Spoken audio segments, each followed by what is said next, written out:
It's time for some girl talk, and I don't know about you, but I love girl talk. We just get to be girls. We get to show you that there's a girl inside every single one of us, and I brought some beautiful girlfriends with me for this girl talk. We just want to have honest and open and transparent conversation with you because we've all been the girl, right, girls? We've all been that teenage girl, and I believe in having hot conversations, hot meaning honest, open, and transparent. If you can learn from our experience, then it's totally worth it, right? So as we kind of just dive into this girl talk session, and we look at what the girls of today are facing, what are one or two pressures you think that the teenage girl of today faces that maybe we face or it's a little bit different?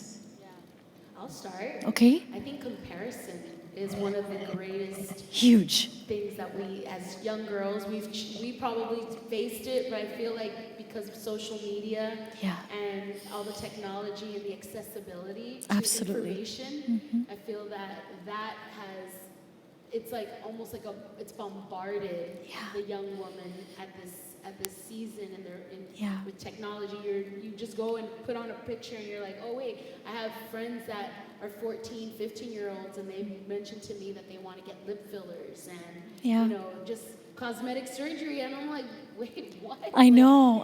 But they're comparing themselves to what you should look like. Yeah. And, it's unfortunate, but I think comparison is one of the And a filtered look at that, because it's a lot of filters too, but that's a huge one. I completely agree with you, Ingrid.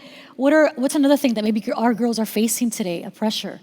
I think in the media they have so much information that it's easier to get confused because they're having so many things coming to them, what's right, what's wrong, and what they see in their house or they have been brought up with. So they might be getting more confused because of that. All the different information that's online and in the media. Yeah. There's another one that I hear a lot called FOMO. FOMO, right? What is FOMO? Nikki, you're bobbing your head. What is FOMO? Fear of missing out. Yeah. I suffer from that though every so often. Don't leave me out of it. But this is what I like to tell the girls. Have JOMO instead. The joy of missing out. Because there's also like so that. much going on social media, and I feel like what Elise was saying is so on point. There's information overload. And just because it's out there, it doesn't mean that it's a fact. It doesn't mean that it's the truth. So there's a lot of mixed messages that our girls are listening to. And which voice are they really allowing to dictate their lives, right? So that's the danger, which is what Ingrid mentioned, that a lot of girls want to get fillers. They want to change their appearance because they have those social pressures to look a certain way, to fit a certain standard. They don't have to do that. Right. Yeah. Right. So you call it JOMO? JOMO, joy of missing out. All right. Hashtag JOMO. Well, I think also when I think of the girl of today, it's something that maybe we battle as teenage girls, self-confidence, right? Those are constant peer pressures. Those are timeless. Self-doubt, right? We doubt our worth. We doubt our beauty. What's one more that maybe this generation is facing even more than maybe our generation did when you think of the teenage girl today? I want to add identity. I feel that, with the fact that they're comparing themselves, a lot of them also feel like they're not good enough. And either, I'm not going to go into this as controversial as it can be, but I feel like they don't have a clear sense of who they are. Right. And that can only happen because I went through a huge crisis in identity, and I only realized who I was when I found Christ. Right. And I allowed him to heal the rejection in my life, the hurts in my life, and he was the first thing that he revealed himself as is my father. Right. Who loved me, who did not make a mistake, and he gave me identity. Right. He said, this is who you are in me. Right. And to realize that all the things I hated was exactly what he mostly loved. Wow. And, even from the beauty marks to the curly hair, like now I want my hair to be even redder and curlier. You know what I mean? Because it's completely the opposite of what the enemy was trying to feed into me. And so identity, I feel that's why you have always like, what's your pronoun, Yeah. I feel that everyone needs to kind of defend who they are when really Christ did it all for you in the cross, and he's perfect. That's right. The act of what he did, giving his life, Jesus giving his life for us, was so perfect on that cross that, what he fought for and what he died for was to give us identity, to bring us closer to the Father. Absolutely. I mean, Ingrid has even no idea the night that God shared this vision with me. He whispered to me, I want you to teach them who and whose they are.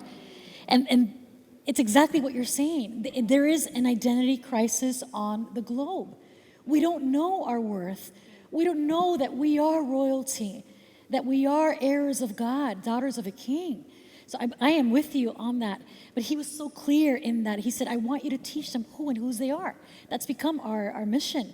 So on that, a lot of teenage girls at our conferences, one of the most asked questions is, Lily, when should I start dating? Because I want to, I have all these feelings and I'm discovering a lot about me. What's a good age to start dating? And they never like my answer, because I'm always saying, wait till after college, get your education first. And even before I was a mom, I've always would tell teenage girls, do you first, boo, do you first. Date you, discover you. But teenage girls, it's one of the most popular questions. So let's talk about dating a little bit, and identity bleeds into that.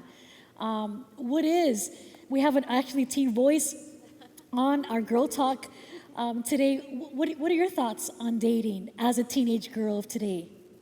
That it's a waste of time. I think it's just the biggest. Man, no filters. Okay, Victoria. It's kind of just a waste of time because, it's when you said about like social media, you can fake your whole relationship on social media. It's true. People won't even realize. And in high school, it's so important that you don't have any distractions because it builds your future. And okay, say that again. It. It's so important that what? You don't have any what? Distractions. Distractions. I like that word. And you can't afford many distractions in high school because it builds your future. Yes. And you can't waste it attached or running after some boy or some girl because you're just going to waste your time. Yeah. So, I don't think it's the right time to date. I completely agree with you. You're a teen voice. Did you know that 97% of high school relationships never turn into marriage? 97%, that's a high statistic. So in a lot of ways, I have to agree with Victoria, who's our teen voice on this Girl Talk session. It is a distraction. Boys can be a distraction, and you're not hearing it from one of the more seasoned women. You're hearing it exactly from a teenage voice, so I love your honesty. What are some thoughts on dating as teens? What are some thoughts that you have? If I can say, I'm going to channel my friend over here, and I'm going to say JOMO comes into play again, because I think sometimes, as a young girl, you want to date, you want to get into relationships, you want to see what you're missing out on, you want to see what's out there. But there is a joy in some of the things that you miss out on, because I remember I was one of the ones who waited until I was older to date. I am happy and thankful to say that I don't have a very long string of heartbreaks or a very long string of people who broke my heart, let me down. And so in a sense, I had JOMO, because I was watching people cry to my right and my left. And because I decided to just wait, because I decided, let me just wait until I get a little bit older, I missed out of a lot of things that would have really hurt me. And I think we don't take that into account enough as teenage girls. Now, while I was doing it, I didn't feel amazing. I felt like I'm the only one not dating. I'm the only one, But as I look back now I'm married. I have 3 kids. I'm no longer dating, out of the dating game. But I look back and I'm like, wow, I'm so glad. I had so many years ahead of me to have a relationship. So many years where I would be living out, that fantasy that I had as a young girl. What would have been the point in wasting so much time on failed relationships? So good. And the other thing is, I think that sometimes they get confused with attraction, thinking that it's love. Attraction is just something like physical and of the moment, but love is something that you cultivate and you grow, and it's more important than just the attraction. Right. So getting to know somebody is nice. Not necessarily have to date them, but maybe they can be the best friends. Yeah. Mm-hmm. I see a lot of, regardless of what we share, right? I do see a lot of middle school girls dating, and I always ponder why start so early. Obviously, because you're not going to get married in middle school, or high school. So I do ponder that. But there are going to be girls that want to start early. So Nikki and I were having this conversation not too long ago. What if you're going to start early in your dating, and you're set on dating in this stage of your life? What is healthy? What can healthy dating look like for a teenage girl? Because there are thoughts. If you're going to go ahead and decide, I had a Puerto Rican mom growing up, single mom. She told me, you are not dating till you're 18. We had to honor that, because if not, we got something called in Puerto Rico called a chancleta, right? Yeah. So, which is like it's discipline, right? So we had to honor. My first date was, I think, at 19. But for the girl that's saying, you know what, y'all try that one, I'm gonna try this way. What can healthy dating look like for Victoria's, for teenage girls? I would say healthy dating looks like definitely dating in groups with a bunch of your friends. Yes. Having people to hold you accountable to, and hold the person that you're dating accountable. Because you want them to see also, is the person I'm dating, are they a good person? Are they treating me good? Because when you're in the relationship, you don't see it. People from the outside always see it. So definitely invite people into your relationship. Never date in secret. If you're dating in secret, there's a problem. Yes. There's a huge problem there. So good. People need to be invited, especially when you're young. People need to be invited in a relationship, and because you don't know much. I mean, what do you know from TV, from Disney Channel? And relationships don't work that way. They're not like fairy tales, They have ups and downs. You want a dating group, you want to have people who hold you accountable. And one thing I say, have God at the center of your relationship. Always keep God at the center. And, I love God. You need to love God. I always tell my girls, where's your boyfriend? If he's not here at youth group, where is he? Where is he? He's just your little friend until he comes to youth group. So, invite them to church. Have God at the center. Bring God at the center at your relationship, because then you have someone else holding you accountable, because then you know that certain things you're not going to do, certain things you're not going to let happen to you. So definitely, those are the things I would say. I don't know if anyone else has any other things. Yeah, I have a thought, and it's very direct. Date with purpose. Yes. You don't want to give pieces of your heart away. When you're a teen, you're very vulnerable. You're still learning and try to decipher what life is, right? And I feel like the first relationship that you have to nurture is your relationship with God. To know who you are before you open up your heart to somebody else. I feel like that's the wise thing to do. It's not cool, right? Like when we're teenagers, maybe we feel a little bit out of place. But from my personal experience, I did something very unorthodox in my group of friends that were not from the church. I dated with purpose, and I chose to wait for marriage. And I think that's God's design, and I think that's what He wants for all of us, because we're all royalty. And the person that God designed for you will wait for you, and that man will be sent by God. And I feel like a lot of girls feel like they need to have that now, and they feel like they need that validation from a person. Yeah. But you don't need validation from a boy. Yeah. You are who you are because God created you with purpose. Yeah. Your beauty is not defined by the standards of beauty in our society, and you don't have to start so young. You don't. That's the truth, but we feel the pressure to do so because of what we see in the media. So I understand the battle, but just date with purpose. That's my advice for all the girls. So good. I think one of the other important considerations is boundaries and respect. Verses that we can read talk to us about what love looks like, and respectful, slow to anger. Those are things that I see a lot in teenage relationships. There's so much fighting, so much toxicity. And when you can respect yourself and have good boundaries, then you can replicate that in your relationships. Whether, and start with your friendships. If you can't have good friendships and even relationships, I hate to say romantic, but I guess romantic relationships, because it's like you're how can you be romantic? You guys are teens, relax. But in that sense, it's healthy boundaries, that respect, and knowing what that looks like even before you go into a relationship. Those are definitely, I think, they're not going to be cure-alls, but they're very good starters to have. Absolutely. And also respect for yourself, right? Yes. That's a really important one too, to add to that what you said. It's like, if you don't respect yourself and add those boundaries for yourself, then how do you expect someone else to do it? You know? 100%, and we always say in therapy especially, healthy boundaries start with you. You have to put those boundaries, you have to maintain them. Nobody, it's like, if anybody's gonna go and push your boundaries if they can, it's up to you to keep them there. And that, that self-respect is what's gonna help you be firm in keeping those boundaries and knowing when to say no, when to get help, when to seek others out. Yeah, and again, it's just knowing your worth, knowing who you are to God, knowing your value in God's eyes. This I will tell you about dating. Whatever you see while you're dating, study that person. Dating is so romanticized in Hollywood. Dating is really to study this person that you're contemplating uniting your life with. Whatever you see while you're dating, you will see amplified times 10 in a marriage relationship. Because they're already giving you markers and indicators as to who they are, because the masks start to come off after maybe month 3 or 4, and they're a little bit more themselves, right? Once you're married, whatever you saw when you're dating, you're going to see it amplified married. I promise you that. So study that person.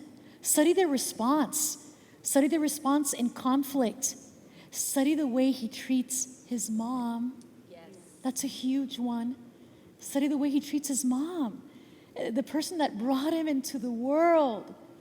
And if you see any kind of indicators that either rob your peace, compromise your boundaries, compromise your self-respect, can we tell you, please run the other way?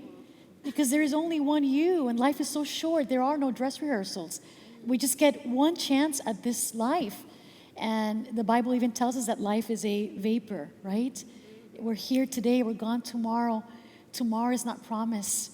So on that, as we kind of just go from identity to dating, we also realize that we are, when God created us, He created us mind, body, heart, and soul.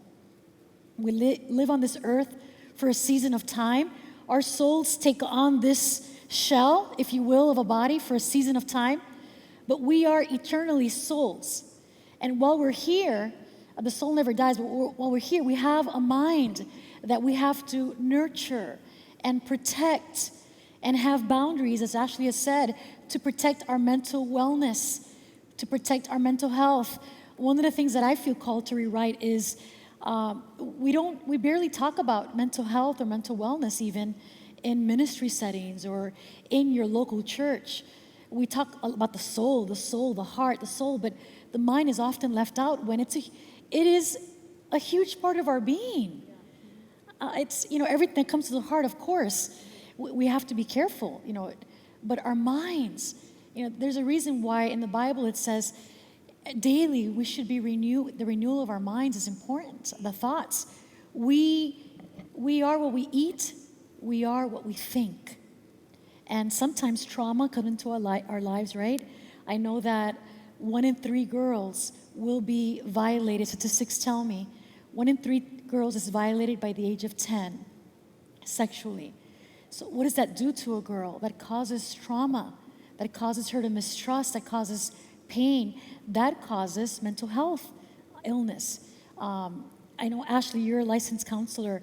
As we kind of just dive into this part of our girl talk, because I'm reading that 1 in 2 girls today is battling anxiety.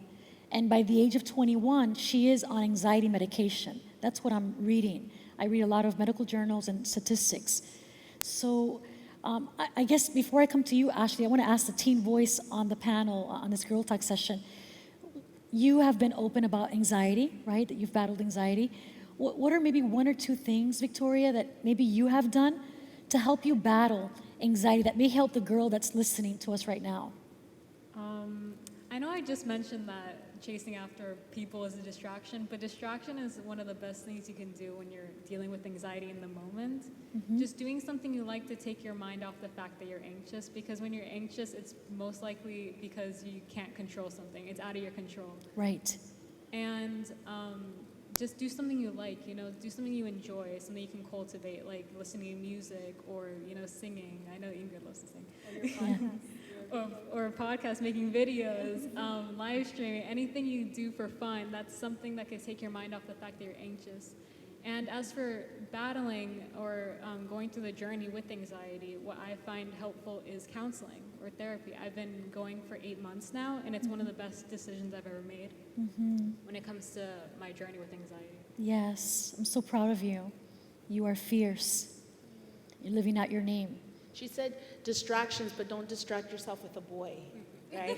Yes. In the moment distraction. Yeah, just for Temporary anxiety. distraction. Just for anxiety, it's okay. That'll give you Get into more a anxiety. hobby. Get into a hobby, not a boy. Yeah, find what fuels you. And I actually call that distraction. You're redirecting your anxiety. You're looking for something that can. Yeah. For me, it would be a walk or a hybrid or a jog. A puzzle. A puzzle. Look at that. I did it in the beginning of quarantine. 3 of them. It was Whoa. great. We love puzzles. You see that? I love that. If I can add, I battled anxiety a lot as a teen, and I still battle it. And it was learning to get to know myself and targeting the source of my anxiety helped me figure out how, for me, what the best solution for me is. So I sat and I meditated and I learned, and through counseling as well, I learned that my anxiety specifically came from trying to go too fast. My anxiety specifically wasn't that, it wasn't always things I couldn't control, or it was trying to do a lot of tasks in a small period of time and getting overwhelmed. So once I knew that, I didn't know that. For years and years and years, I would, and someone out there might relate to me, I'll be that girl to say, like, sure, I'll be there at 3, knowing good and well I have 7 things to do before 3 o'clock, driving myself crazy before 3 o'clock. When I learned that was the source, then I learned that one of the ways to alleviate my anxiety is to call the person up and say, it's not gonna be 3, I'm sorry, it's gonna be 5.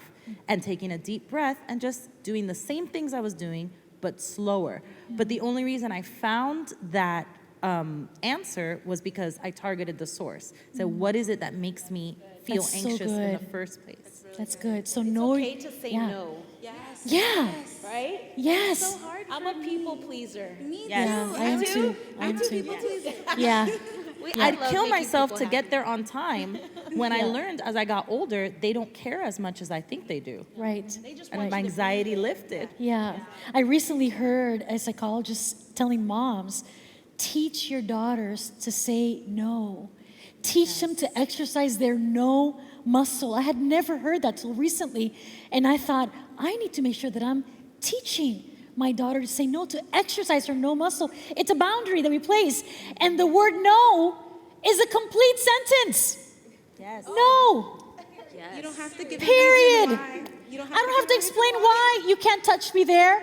No. No, I can't make it. No.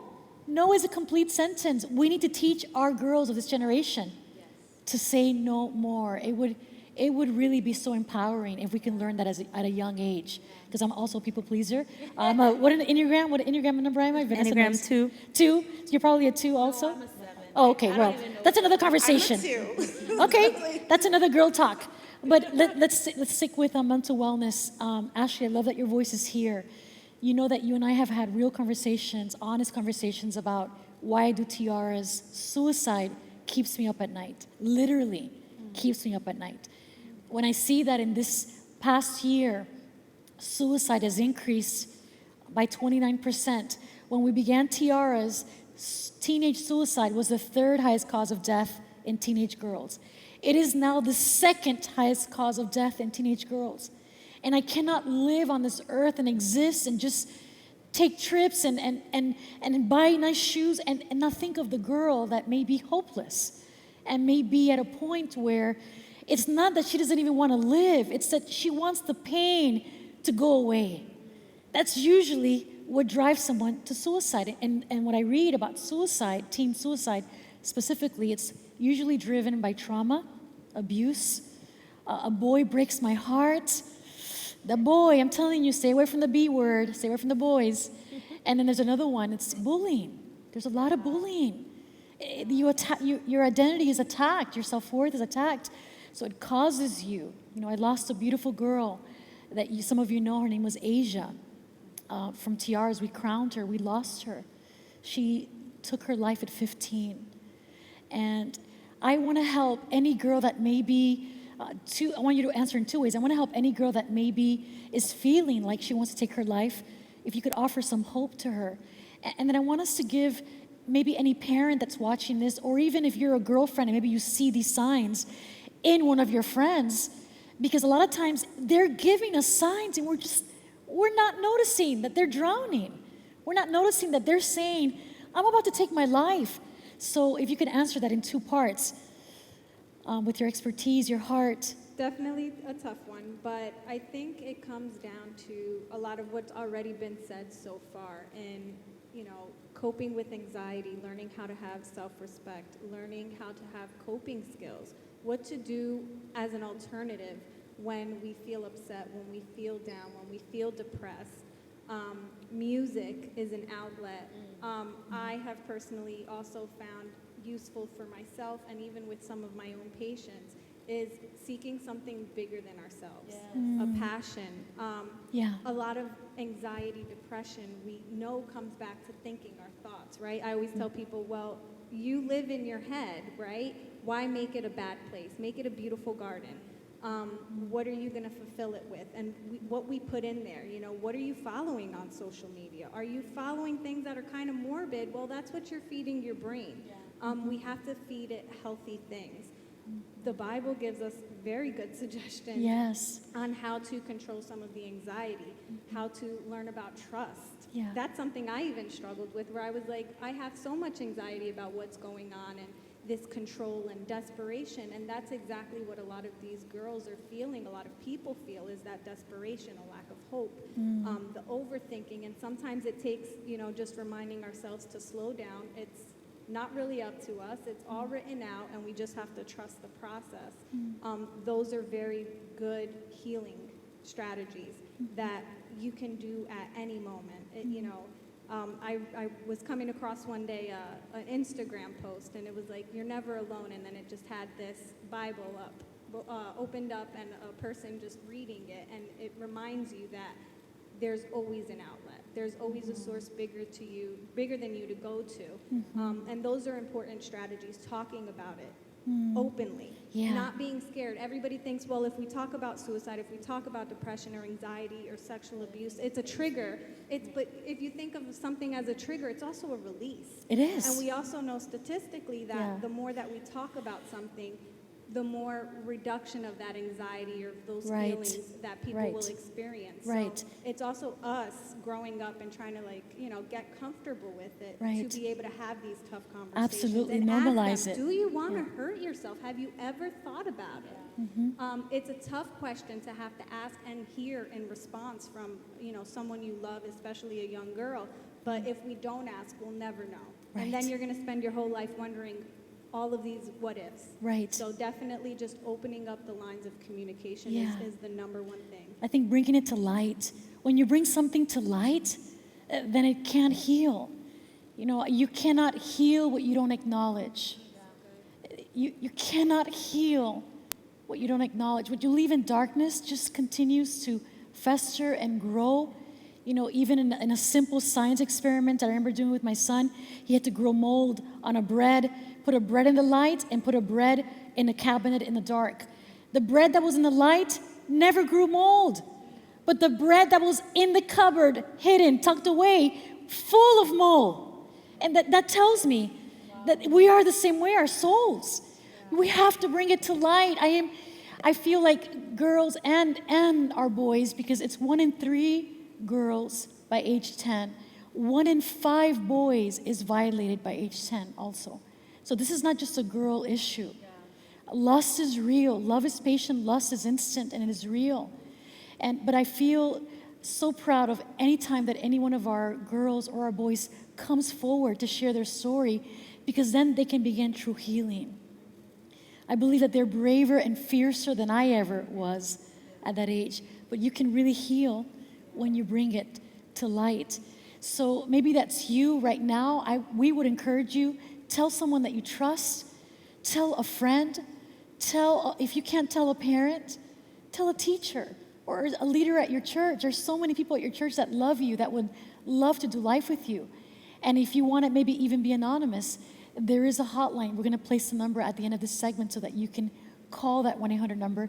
You can always DM us too at TiarasGirl, and we will respond to you. We have counselors that are part of our volunteer team, like Ashley, that we can point you to for even Zooms. What would you tell maybe, and anyone can answer this, Ashley, I definitely want to hear your voice. What would you tell parents or an aunt or a friend? What are some signs that we could see that are evident in someone? Because I almost lost someone very dear to me that attempted suicide at 16. And we didn't know about her abuse until she was in that ICU and we almost lost her. Now looking back, I saw signs, but I didn't realize they were signs until it was too late, right? So what are some signs that maybe we're not seeing that we can see so that we can help someone, come out of that space? Isolation is definitely one of the big concerns because you're withdrawing. And that's just one step away from being gone completely. Preparing to give things away, just a lot of crying, depression. If you see them overly anxious or having uncontrollable feelings, we know that impulsivity, anger impulsivity is a big one. If you see, someone dressing in a certain way, they're always covering certain parts of their body, even though it's 90 degrees outside and they're wearing a sweater, these might be indicators that they're trying to cover something up. So we want to be paying attention to these changes in appetite, changes in mood, changes in their friends. Are they letting go some of the friends that might be actually calling them out? We see that quite often, that people push others away. That's a definite indicator that something is going on. Do they have new friends that are maybe trying to change their thinking and then they're acting in ways that aren't, typical of that their regular behavior? Pretty much those are really those are big ones. huge. Anybody else want to add any other things? I want to maybe add on to what you were talking about. Maybe that's what the family could notice. I feel like one of the things that the young person who's dealing with this has a huge sense of shame. And I think that's kind of what, with the hiding of the clothes, with the isolation, with it, it's like it's shame that comes because they feel like guilty for an offense that was done against them. Yeah.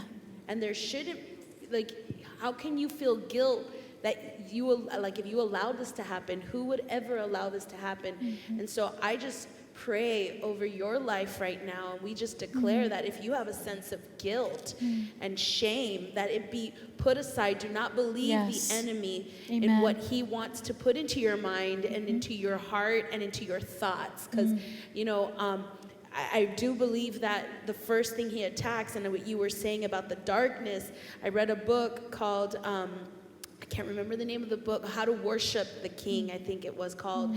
And one of the things that they said was, God knows everything. He knows everything. Does he allow it? No. He does not allow it. This is not something that he delights in allowing evilness to happen.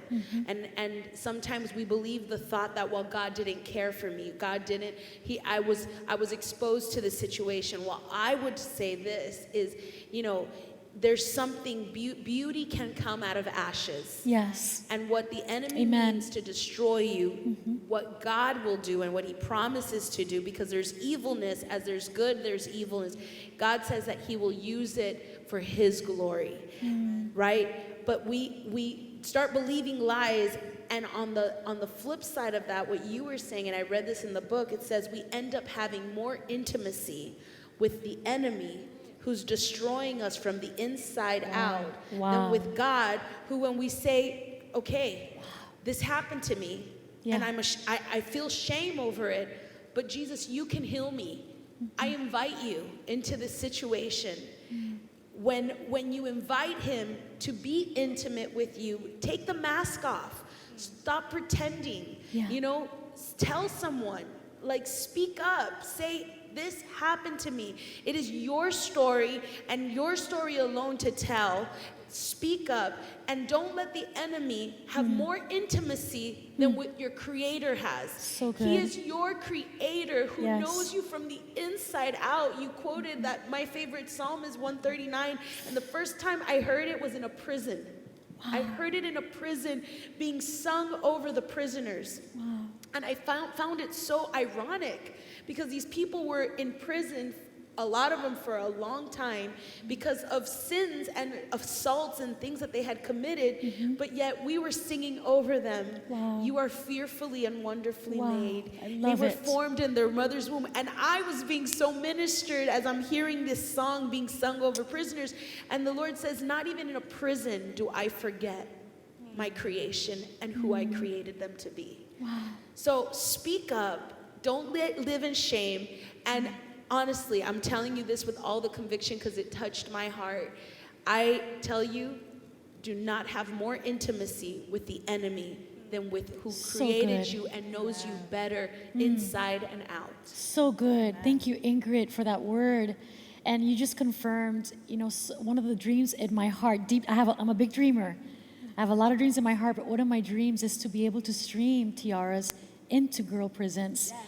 Because when you look at the statistic of the girl in prison, most of the time, I think it was 8 out of 10 girls that are in prison today. It's because she herself was abused. She's a hurt person. Hurt people hurt people. She's a victim of her trauma, of her environment, of what was done to her. And so a lot of times she's there out of even her own circumstances.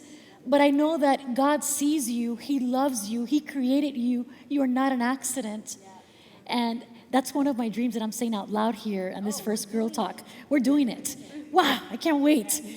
So as we kind of just wrap up this Girl Talk, it's been one of my favorites that we've ever had in these last 10 years. Thank you for your voices. Thank you. We encourage you, bring it to light. Share with a friend, share with someone that you love. And if you can't find that person, remember that you were created in God's image. So you can talk to God from wherever you are. Under a tree, by your bed, walking, in your car. You can tell Him the most intimate parts of your heart. He will embrace you. He will hear you. He is a personal and an intimate God. And on that note, I love to always end Girl Talks with this very famous question because we want to end on kind of a girly kind of note. It's one of my favorite questions in these last years of Tiaras conferences. If you could tell your 16-year-old self anything, what would that be? I know that we have a 16-year-old here, so this is for you to listen to. But what would you tell your 16-year-old self if you could go back as she's looking at herself in the mirror? What would you tell her? I would tell my 16-year-old self, you are beautiful just the way you are. You don't need any boy's approval. You don't need anyone's approval. You don't need to show or fix anything about your body, your physical body. You're beautiful. Because at that age, I dealt with a lot of shame and a lot of, I was just very embarrassed about my looks. And I feel like we all go through that during those years. So I think it's important for girls to know their worth is not in appearances and looks and what this celebrity looks like and comparing yourself to that ideal image, right? So I would do that a lot. So I would just remind myself that my worth is not in my looks. Absolutely. Who else? Absolutely. I think, yes, we are each unique, and that's what you have to know. And because we have the tendency, if we have curly hair, we want it straight. If we're a little chubby, we want to be skinny. If we're skinny, we want to be a little more curvy. But you are unique, and that's what you have to know and what you have to treasure. See yourself as a jewel, as something very valuable, because your Creator loves you like that. He appreciates you just the way you are, and He knows you. And that's more than enough. I would probably say, don't be so critical and have more faith. Okay, don't be so critical. That's good advice. I would say, don't care what anyone else says. Don't be afraid to stand out. Don't be afraid to be I always say the brightest crayon in the room. Like, you don't have to be a brown, like everyone wants to be like everyone else. Be the opposite. You don't have to be like anybody else. God created you uniquely and to be different than anybody else. So be different. We don't have to be all the same. So you don't have to do what everyone else is doing. You don't have to wear what everyone else is wearing. Just be you, be unique, and that's it. I would say My favorite feature about myself is my smile. I'd say keep smiling and just be joyful. Keep the joy. I think I'd say to my 16-year-old self, all the other 16-year-olds are just as lost as you are. None of them know what they're doing. They're all faking it. If I would have known that when I was 16, I wouldn't have felt like I was the only one. Like, I don't really know where I'm going. I don't know where to go from here. Everyone's figuring it out. And not only the 16-year-olds, the 30-year-olds and the 40-year-olds and the 15-year-olds, the 50-year-olds. Everyone's figuring it out, so do your best, and that'll be enough. So good, so good. I would just tell you, or I would tell her to be brave and to let her voice be heard. Our voice should be heard because there is only one us. We are unique. So with that, I want to end our girl talk. Thank you so much for joining me. Wasn't that fun? Yes. Thank you so much. It's good to have a sisterhood, to have girlfriends in your life. The girl beside you, she's not competition. She's actually completion. She's addition. She's part of that garden. When you see a garden, you see all the blooms. This is all the blooms. So enjoy it.